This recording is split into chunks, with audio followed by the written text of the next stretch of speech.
하나님은 살아계십니다. 하나님을 기대합니다. 하나님은 하실 수 있는 줄 믿습니다. 우리는 해마다 종려주일, 부활주일을 맞이합니다. 해마다 맞이하는 예수님께서 예루살렘 성에 입성하신 것을 종려주일, 그렇게 이야기합니다. 이 종려주일의 이 한 주간을 우리는 고난주간, 그렇게 이야기하죠. 그리고 금요일은 예수님께서 우리의 죄를 위해서 십자가를 못 박혀 죽으신 성금요일, 그리고 다음 주일은 부활주일, 이렇게 우리는 해마다 지냅니다. 해마다 종려주일, 부활주일 이렇게 지내면서 사람들의 마음 가운데 어떤 사람은 그냥 식상하게 느껴지는, 해마다 교회의 어떤 절기처럼 느껴지는 사람도 있을 겁니다. 그런데 누군가에게는 식상함이 아니라 기다림입니다. 저는 겨울이 지나면서 봄이 되기 시작을 하면 한우리 아파트에서 별들이 지기 전에 새벽에 일찍 일어나서 내려옵니다. 내려오다 보면 우리 교회 앞에 아직 벚꽃이 지지 않았죠? 막 지금 쏟아지고 있는데 저 벚꽃은 언제 피나, 그리고 늘 그 벚꽃을 보면서 내려옵니다. 찬바람이 서서히 가시기 시작하면 어느 날 벚나무에 벚꽃이 하나둘 망울이 탕 터지는 듯한데, 그 다음날 새벽에 내려올 때 보면 벚꽃이 환하게 그냥 나무가 가득하게 벚꽃이 피어있는 그런 모습을 봅니다. 별빛 사이 간판 등에 비춰지는 이 벚나무의 환한 벚꽃, 기다리심입니다.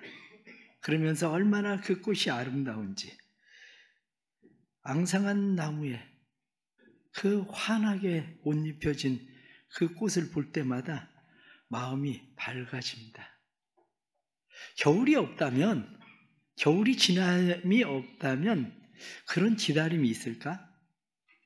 앙상한 겨울나무가 지나지 않으면 그것을 기다리는 사람이 있겠나? 아마 항상 환하게 꽃이 피어 있으면 무엇하러 그걸 기다리겠습니까? 항상 푸르르게 있으면 누가 그것을 기다리겠습니까? 그런데 기다림이라고 하는 것은 다시 시작하는 봄. 그런데 그 나무들을 제가 다시 생각해 봅니다.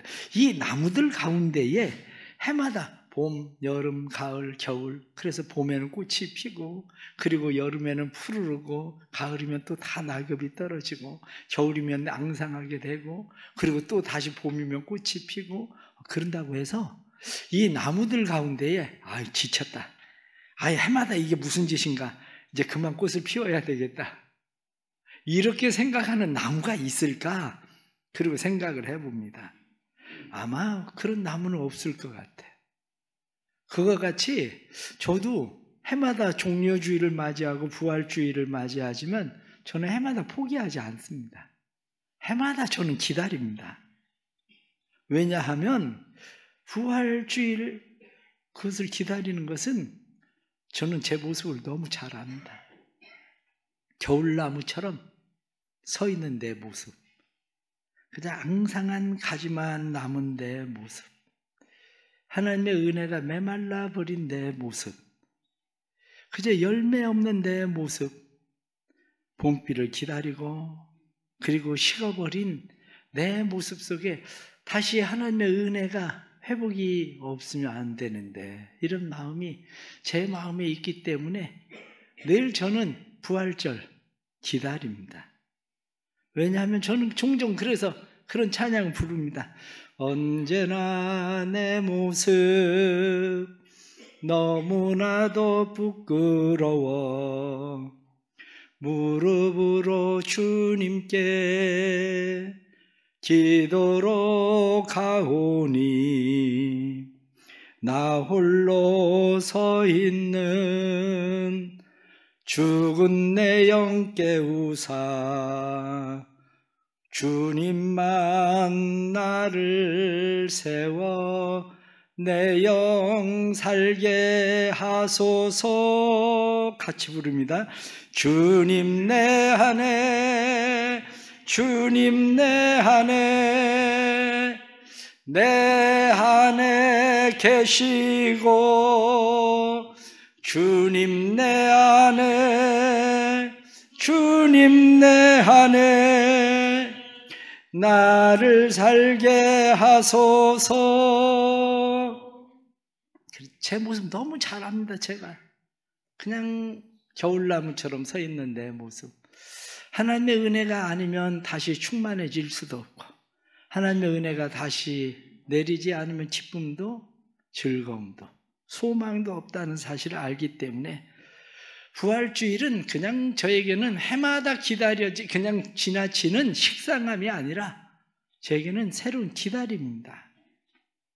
늘 봄이 되면 환한 벚꽃을 우리가 바라보는 것처럼 내 삶의 주님이 왕이 되시면 왕인 채 하던 내가 스스로 내려가고, 주인인 채 살던 내 스스로가 내가 주인이 아니었는데, 그리고 다시 나를 깨닫게 되고, 나를 발견하고 나를 회복해 하는 은혜가 종려주일, 고난주일을 지나서 부활주일을 맞이하면 제 안에 새롭게 입혀지는 하나님의 은혜입니다.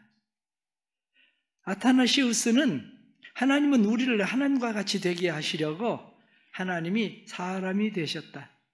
그리스도 예수 안에서 죽는 자기 죽음이 신의 성품의 참여함의 시작이다. 그리스도와 함께 죽는 죽음, 내가 그리스도와 함께 다시 죽는 죽음을 죽을 때에 우리는 그리스도와 함께 다시 사는 은혜를 입습니다. 겨울을 보낸 것 같은 마음을 가진 여러분, 영혼의 겨울을 보내고 육체의 겨울을 보내고 삶의 겨울을 보낸 여러분들에게 부활주일이 그저 해마다 지나가는 연례 행사가 아니라 기다림의 은혜가 있어지길 주의 이름으로 축복합니다. 이스라엘 백성들은 하나님 앞에 그런 기도를 하고 있습니다. 하나님, 저희들을 회복시키겠다고 얘기하시지만 우리의 지금 이 상황을 보십시오. 하나님, 우리의 형편을 보십시오. 우리가 무슨 힘이 있어서 바벨론으로부터 우리가 다시 돌아가겠습니까? 우리가 돌아간다 한들 예루살렘 성은 이미 황폐해졌고, 예루살렘 성에는 그저 사람들이 한마디로 고지처럼 그렇게 살고 있는 상황인데 우리가 가서 무엇을 하겠습니까? 그들의 마음 가운데는 그런 마음이 있었어요. 그런데 예레미야 선지자, 이사야 선지자를 통해서 하나님께서 그들에게 지속적으로 말씀하는 것은 내가 너희를 다시 바벨론에서 예루살렘으로 돌아가게 할 거야, 이렇게 말씀하시는 겁니다. 백성들의 마음 가운데는 하나님을 믿는다고 말은 해요. 그런데 기대감은 없습니다. 그때 오늘 이사야 51장 1절부터 쭉 나오는 말씀이 무슨 얘기냐면 메시아가 오시면 바뀐다. 하나님이 일하시면 바뀐다. 그 얘기를 하셔요. 그래서 1절과 4절과 7절 말씀 보면 하나님께서 선지자를 통해서 이스라엘 백성들에게 너희들은 하나님을 주목하고 하나님의 말씀에 귀를 기울여라, 그렇게 말씀합니다. 이스라엘 백성들아, 나를 봐라, 내 말에 귀를 기울여라, 하나님 그렇게 말씀합니다. 지금의 우리의 삶의 상황과 환경을 보면 하나님 뭐가 되겠습니까? 저 자신도 너무 잘 압니다. 내가 뭘 할 수 있는 능력도 없고 바꿀 수 있는 능력도 없습니다. 그런데 하나님 뭐가 되겠습니까? 우리 자신을 바라보는 뿐만 아니라 우리의 환경을 바라보면서 우리는 하나님 가능성은 없습니다. 그렇게 우리는 이야기하고 싶은 겁니다. 그러나 하나님은 우리에게 말씀하십니다. 상황이나 환경을 보지 마라. 상황이나 환경을 보지 말고 너는 나를 바라봐라. 하나님이 내가 누구냐? 내가 너희 하나님 여호와 아니냐? 내가 아브라함을 불렀을 때에 아브라함 한 사람 내가 불러냈는데 아브라함 한 사람 불러내서 사라처럼 아이를 낳을 수도 없는 사라를 통해서 내가 이스라엘을 이렇게 번성하게 하지 않았냐? 내가 여호와다. 하나님이 그렇게 말씀하시면서 내가 한 일을 믿어라. 그러면 너희가 지금 너희 눈에는 보잘것없고 너희의 눈에는 아무것도 없고 너희의 눈에는 예루살렘을 무너지고 황폐해졌다 할지라도 내가 다시 너희를 축복해서 예루살렘을 에덴 동산처럼 만들 거고 사막을 여호와의 동산같이 만들 거고 뿐만 아니라 너희의 삶의 기쁨과 즐거움과 감사함과 노래가 찬송이 넘치도록 내가 그렇게 만들어 줄 거야. 그렇게 말씀하시는 겁니다. 우리 사랑하는 성도들 안에 이 믿음이 있기를 축복합니다. 하나님의 말씀은 헛되지 않았습니다. 하나님의 말씀은 헛되지 않고 하나님이 고레스라는 사람 한 사람을 딱 움직입니다. 고레스로 하여금 이스라엘 백성들을 예루살렘으로 돌아가게 하라. 하나님께서 그 마음을 주시니까 고레스가 고레스 칙령을 내립니다. 이스라엘 백성들은 다 자기 본국으로 고국으로 갈 수 있는 사람은 돌아가라. 그로 명령을 내려요. 그런데 그 명령을 내리는 것뿐만 아니라 고레스가 예루살렘에서 우리의 선조가 빼앗아 왔었던 금과 은으로 만들어진 성전에서 사용하던 기구들 다 돌려보내라. 그 사람들이 갈 때 그냥 보내지 말고 그거 전부 싸가지고 그것까지 다 가지고 가라고 그래라. 이렇게 고레스가 명령을 합니다. 구원은 사람의 안목에 있지 않습니다. 구원은 사람의 방법에 있지 않습니다. 구원은 하나님의 방법이 있는 거고 하나님의 주권에 있는 것을 우리는 믿습니다. 하나님의 방법, 하나님의 주권에 있는 구원의 역사가 우리의 삶에 일어날 때에 사람의 생각으로는 도저히 가능성이 없어도 그 일을 행하시는 하나님께서 이 일을 지으시는 여호와, 그 일을 성취하시는 여호와, 그 하나님께서 그 일을 회복해 하시는 역사가 일어나게 되는 줄 믿습니다. 예수님께서 예루살렘 성에 입성하십니다. 사람들이 예루살렘에 입성하는 예수님을 보고 그들은 찬송을 부릅니다. 시편 118편 25절 26절에 여호와여 구원하옵나니 이제 구원하소서. 여호와여 우리가 구하옵나니 이제 형통하게 하소서. 여호와의 이름으로 오는 자가 복이 있으며 우리가 여호와의 집에서 너희를 축복하였도다. 이 말씀을 가지고 이스라엘 백성들은 호산나 우리를 구원하소서 이 찬양을 부릅니다. 우리를 구원하소서, 우리를 구원하소서.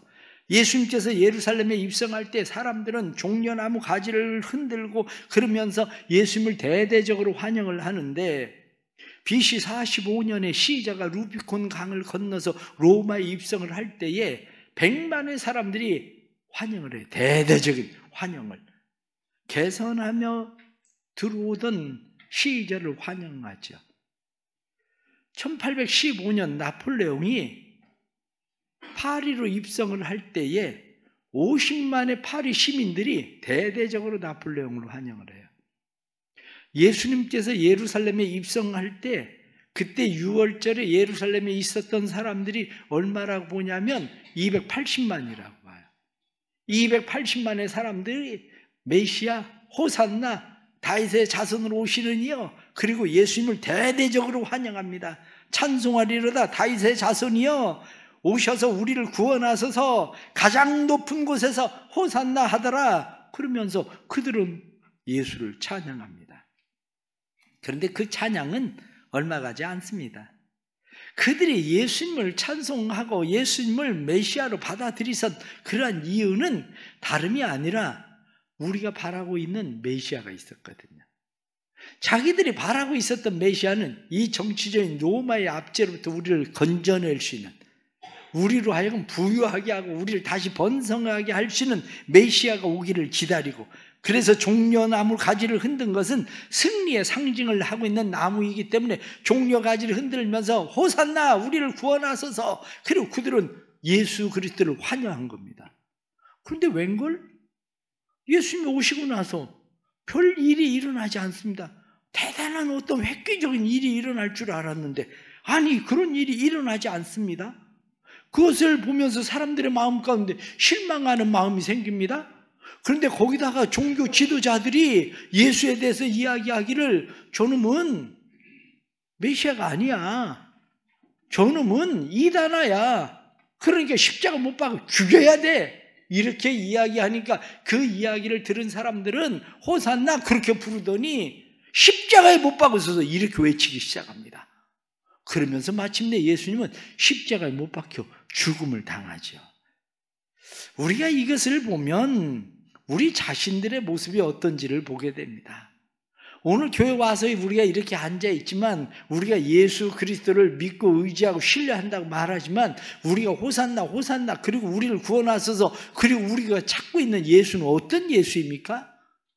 우리가 찾고 있는 예수는 내가 바라고 내가 원하는 내 욕심을 채울 수 있는, 내 기대감을 채울 수 있는 예수, 그분을 원하는 것이 대부분의 사람들이 가지고 있는 생각입니다. 그러나 성경은 우리에게 분명히 말씀합니다. 조직신학에서는 예수님은 세 가지 직분을 가지고 있다. 예수, 그러면 구원자란 말입니다. 구원자. 그리스도, 기름 부음 받은 자. 당시에 기름 부음 받는 사람은 제사장, 선지자, 왕, 이 세 사람이 기름 부음을 받았는데, 이 세 사람들은 각각 삼권 분립처럼 서로 역할이 분담되어 있습니다. 그런데 그리스도, 그 말은 기름 부음 받은 자, 예수는 기름 부음 받은 자로서 그분은 선지자시고 그분은 제사장이고 그분은 왕이시다, 그 얘기를 하고 있는 겁니다. 마태복음 21장 11절 말씀에 무리가 가로되 갈릴리 나사렛에서 온 선지자 예수라. 사람들은 예수를 선지자로 인정했습니다. 뿐만 아니라 제사장 되신다는 것을 히브리서 9장 11절 말씀에도 그리스도께서 장래 좋은 일에 대제사장으로 오사 예수 그리스도는 대제사장이다, 그렇게 말씀합니다. 뿐만 아니라 예수 그리스도는 왕이라는 사실에 대해서 이사야 32장 1절 말씀 보면 보라 장차 한 왕이 의로 통치할 것이요, 그렇게 말씀하고, 이사야 9장 6절 말씀에도 이는 한 아기가 우리에게 낳고 한 아들을 우리에게 주신 바 되었는데 그 어깨에는 정사를 메었고 그 이름은 기묘자라 모사라 전능하신 하나님이라 영존하시는 아버지라 평강의 왕이라 할 것이라. 그분은 왕이시다, 이렇게 말씀합니다. 그렇습니다. 사람들은 예수 그리스도를 반쪽짜리, 하나의 그냥 잘못되어진 왕으로 생각하는 겁니다. 우리를 부유하게 하고 잘 살고 잘 먹고 잘 지내게 할 수 있는 왕, 우리가 그냥 병을 고치고 우리를 삶을 그냥 회복시키는 왕. 그러나 예수 그리스도는 세상에 오셔서 사단의 권세를 멸하시고 악한 자들이 우리를 손대지 못하게 하시는 분이 예수 그리스도십니다. 예수 그리스도는 우리의 죄를 위해서 십자가 못 박혀 죽으셨을 뿐만 아니라 예수 그리스도는 우리의 영원한 구원자가 되시고 우리를 하나님의 자녀 되게 하시는 분이 예수 그리스도입니다. 그런데 사람들은 예수 그리스도를 잘 발견하지 못하는 이유가 뭐냐? 그것은 지금 당장, 지금 좋은 것만 생각하기 때문이죠. 우리는 대통령에 대해서 요구하는 게 뭡니까? 어떤 대통령을 세우든지 우리는 요구하는 게 항상 똑같습니다. 지금 당장 잘 먹고 잘 살게 해달라, 그거예요. 지금 당장 돈 한국은행에서 팡팡 찍어서 막 다 나눠주고 그렇게 해서라도 지금 당장 잘 먹고 잘 살게 해달라. 그게 우리가 원하는 거 아닙니까? 그런데 그거 원하면 그 다음은 어떻게 되는지 생각해 보셨습니까? 저 유럽이 지금 무슨 꼴을 하고 있는지 보십니까? 유럽도 왜 그 사람들이 그렇게 데모를 하고 난리가 납니까? 우리 후손들은 굶어 죽어도 상관없다는 거예요. 연금 깎으면 안 된다는 거예요. 그래가지고 유럽 데모하고 난리가 나잖아요. 이게 우리의 욕심이에요. 그게. 그런데 그게 미래를 알지 못하는 욕심인데, 저희 젊은 교인 가운데 한 사람이 충남대학병원에 입원을 했었던 적이 있습니다. 그때 당시만 해도 암에 걸리면 암이라고 이야기하지도 않았어요. 제가 신방을 다니는데 그 가족이 제게 이야기해요. 목사님, 암이라고 얘기하지 마세요. 암이라고 얘기하지 마세요. 그리고 가족들이 그렇게 얘기하고, 그때는 의사도 그런 얘기 안 했거든. 지금은 암이면 의사가 당장에 암이라고 얘기합니다. 의사가. 그런데 그때는 그랬어요. 그래서 암이라고 얘기도 못하고 신방을 하러 가는데, 신방을 하러 가면 아이들이 둘이 있었거든요. 조그마한 아이들 둘이 있는데 조그마한 아이들 둘 잘 키워보겠다고 육아에 대한 책을 얼마나 또 열심히 보고 막 병상에서 그러고 있는지, 그것뿐만 아니라 뭐 애들 뭐 뜨개질 뭐 해가지고 뭐 조그마한 거 뭐 만들어준다고 뜨개질 같은 거 뭘 하고 그러고 있어요. 자, 제가 가서 보면, 야, 저 내일 모레면 죽게 생겼는데 지금 저게 문제가 아닌데, 지금 뭐 육아에 대한 책을 보고 아니면 지금 뭐 뜨개질하고 이게 중요한 게 아니라 지금 이 죽음 이후에 무엇이 있는지에 대해서 얘기를 해야 되는데, 왜냐? 그때 구원의 확신이 없었거든요. 그래서 어느 날 병원에 갔더니 병실에 사람이 없어요? 그래서 제가 그 병실에 같이 있던 사람에게 물었습니다. 아니, 여기 있던 환자 어디로 갔냐고? 그랬더니 하는 얘기야. 아니, 목사님 모르셨어요? 어제 자살했어요. 병원에서 뛰어내렸어. 자기 암이라는 사실을 알고 그래서 거기서 뛰어내렸어.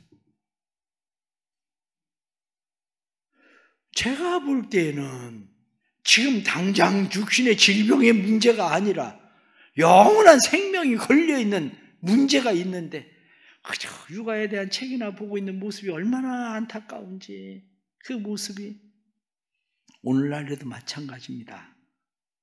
자기 자신이 죄인이라는 사실을 발견하지 못하면 예수 그리스도는 우리에게 필요하지 않습니다. 내가 필요로 하고 있는 예수 그리스도는 내 육신의 질병이나 고치고, 아니면 그냥 예수님 운 좋으면 그냥 복권이나 당첨되게 해주세요, 이럴 정도? 아니면 그건 너무 염치가 없고요, 예수님 그냥 사업이나 잘 되게 해주세요, 이런 예수? 우리가 찾고 있는 예수는 어떤 예수입니까? 자신이 죄인됨을 발견하지 못하면 예수 그리스도는 그분이 왕이시든지 제사장이든지 선지자이든지 우리하고는 별 상관이 없어요. 그러나 예수 그리스도는 우리의 진정한 왕, 죄와 사망의 권세에서 우리를 해방시켜 자유하게 하시는 왕이라는 분명한 믿음이 있으려면 내가 죄인이라는 사실이 발견돼야 됩니다. 칼 바르타라는 유명한 신학자는 사람의 생에 단 한 번의 기회라는 글에서 그렇게 이야기합니다. 사람에게 많은 기회가 있는 것 같으나 가장 중요한 기회는 딱 하나가 있다. 단 한 번의 기회. 그것은 곧 죽음이다. 그 기회를 어떻게 맞이하느냐에 따라서 영원한 생명의 세계로 가느냐 아니면 영원한 저주로 끝날 것이냐를 결정하는 것이다. 죽음이라는 게 뭡니까? 한순간의 작품처럼 클라이막스를 맞이하는 것처럼 보여져도 죽음이라고 하는 것을 생각할 때 두 가지를 생각해야 되는데, 하나는 모멘토리, 자기 죽음. 당신은 곧 죽어야 한다라는 자기 죽음, 그걸 기억하는 것, 모멘토리. 또 하나는 모멘토 도미니, 그래서 주님을 생각하는 것. 예수 안에서 죽은 사람만 예수 그리스도를 생각합니다. 예수 안에서 죽는 일이 왜 우리에게 그렇게 중요하냐? 그것은 사람은 죽는다는 것과 그리고 주님을 생각한다는 것, 그것은 십자가를 지고 부활하신 주님을 생각하라 하는 것이다. 이것이 바로 나의 일생을 단 한 번 있는 기회를 가장 귀한 기회로, 의미로 바꾸어 놓을 수 있는 것이다. 우리에게 가장 중요한 의미 있는 기회로 바꾸는 것은 우리의 인생이 예수 그리스도 안에서 죽는 죽음뿐. 그래서 내가 그리스도와 함께 십자가 못 박혀 죽었나니 그런즉 이제는 내가 사는 것이 아니요 오직 내 안에 그리스도께서 사시는 것이라, 이렇게 고백하는 그 고백이어야 됩니다. 사랑하는 성도 여러분, 이번 부활절에 주님을 다시 새롭게 만나는 은혜가 있길 바랍니다. 아직 예수 그리스도를 만나지 못한 사람이라면 예수 그리스도를 새롭게 만나시기를 축복합니다. 예수 그리스도를 만났는데 내 삶이 다시 겨울나무처럼 초라하게 서 있는 모습이라면 다시 주님을 새롭게 만나는 은혜가 있기를 바랍니다. 주님을 새롭게 만나면 우리의 삶의 변화가 일어나는데, 하버드 의대의 허벳 벤슨이라는 박사는 인간의 두뇌는 하나님과 유선으로 연결되어 있다. 그러면서 인간은 창조주와 연결되어 있는데 그를 만나 대화하고 사랑하며 그를 경외하는 뇌가 그에게 연결되어 있다. 그를 연결하고 있는 그러한 뇌는 만족, 안정, 기쁨, 그것이 오도록 되어 있지만 그가 없으면 어디에서든지 왠지 모르는 불안, 허무, 공허, 답답함이 되어지도록 되어 있다. 이제 살만한데 애들 키워놓고 이제 괜찮은 것 같은데 왜 공허해 합니까? 왜 인생을 답답해 합니까? 왜 불안해 합니까? 우리 안에 예수 그리스도가 없어서 그래요. 하나님과 연결되어 있지 않아서. 오늘날 수많은 사람들이 우울증을 앓고 잠을 자지 못하고 그런 일들 가운데 하나가 우리의 창조주이신 하나님과 제대로 연결되어 있지 않아서 변화가 일어나지 않는 이유들 때문입니다. 그렇다면 우리의 삶에 어떤 변화가 일어나는지 다시 기억하십시오. 성경에 이사야 51장부터 53장까지 계속 메시아에 대한 이야기를 쭉 이야기하고 있습니다. 여러분들 이사야 53장 말씀을 성경 한번 보십시오. 이사야 53장 3절 말씀, 이사야 53장 3절 말씀을 우리 다 같이 함께 말씀을 읽겠습니다. 그는 멸시를 받아 사람들에게 버림받았으며 간고를 많이 겪으며 질고를 아는 자라. 마치 사람들이 그에게 얼굴을 가리는 것 같이 멸시를 당하였고 우리도 그를 귀히 여기지 아니하였도다.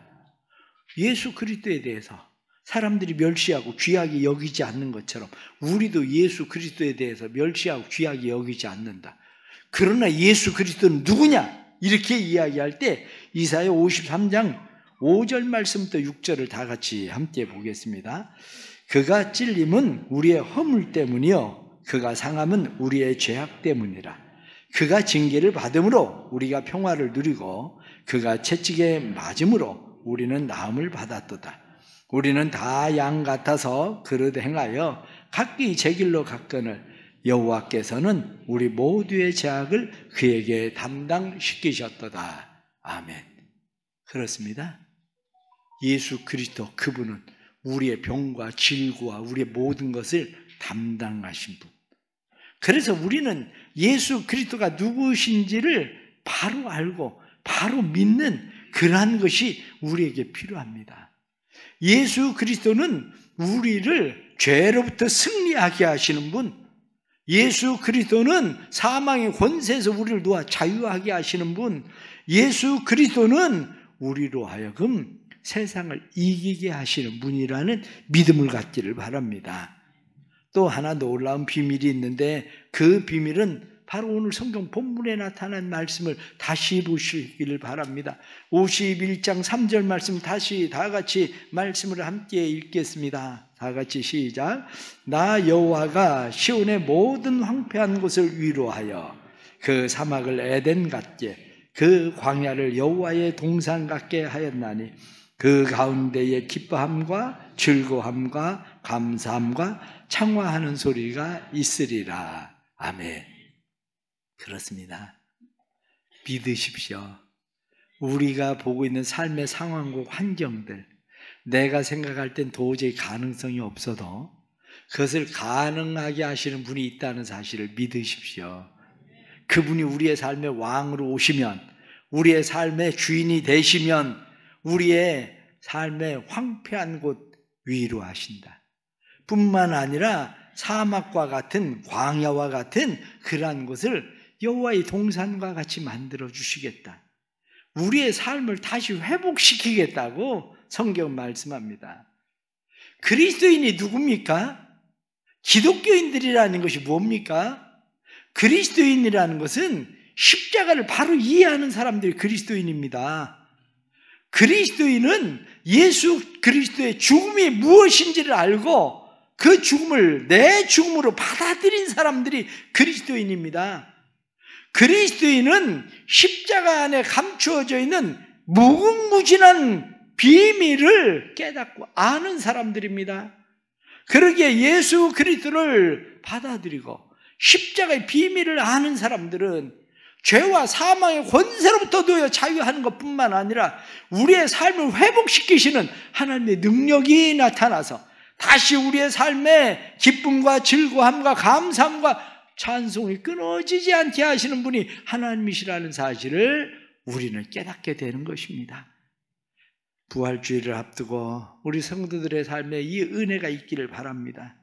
죄로 오염되어서 스스로 도저히 자정할 능력도 없고 광야와 같은 우리의 인생, 사막과 같은 우리의 삶, 무엇 하나 새롭게 할 가능성조차 보이지 않는 우리의 삶에 예수 그리스도는 우리의 삶을 변화시키시고 우리를 새롭게 하시는 주님이신 것을 믿고 이번 종려주의를 통해서 고난주의를 지나는 동안에 주님을 기다리는 기다림이 우리의 삶을 새롭게 하시는 주의 은혜를 경험하는 놀라운 축복이 되기를 간절히 바랍니다. 기도하겠습니다. 하나님 아버지, 저희들을 불쌍히 여겨 주옵소서. 우리의 생각으로는 우리의 삶의 모습이 도저히 가능성이 없습니다. 죄로 오염되어지고 오염을 넘어서 부패 그 자체가 되어져 버린 우리의 삶의 모습, 우리의 힘으로는 죄를 단절할 수도 끊을 수도 없는 인간들입니다. 뿐만 아니라 우리의 삶의 환경을 바라보면 하나님 광야와 같고 사막과 같아서 다시 회복할 기미가 보이지 않습니다. 육체는 병들어 버렸고 삶은 빚더미에 올라져 있고 뿐만 아니라 앞을 보아도 캄캄할 뿐입니다. 그러나 우리는 예수 그리스도를 믿습니다. 하나님께서 말씀하시기를 너희는 나를 보라, 내 말을 믿어라, 내 말을 들어라 하고 말씀하신 것처럼 우리의 눈이 열리게 하시고 우리의 귀가 열리게 해 주옵소서. 그래서 나 자신이 죄임을 내 스스로는 무엇을 할 수 없는 사람임을 깨닫고 예수 그리스도를 영접하게 해 주시고 예수 그리스도를 받아들일 때에 죄로부터 자유하게 하시고 육신의 질병으로부터 노여 강건하게 하시고 가난으로부터 우리의 삶이 벗어나서 하나님께서 다시 우리의 인생이 광야와 사막과 같은 삶 속에서 꽃 피우고 열매 맺게 하시는 하나님의 은혜를 경험하도록 도와주옵소서. 금번 한 주일 사랑하는 성도들의 기다림의 시간 속에 주님 만나 주시고 부활의 영광을 보게 하여 주옵소서. 예수님의 이름 받들어 기도드리옵나이다.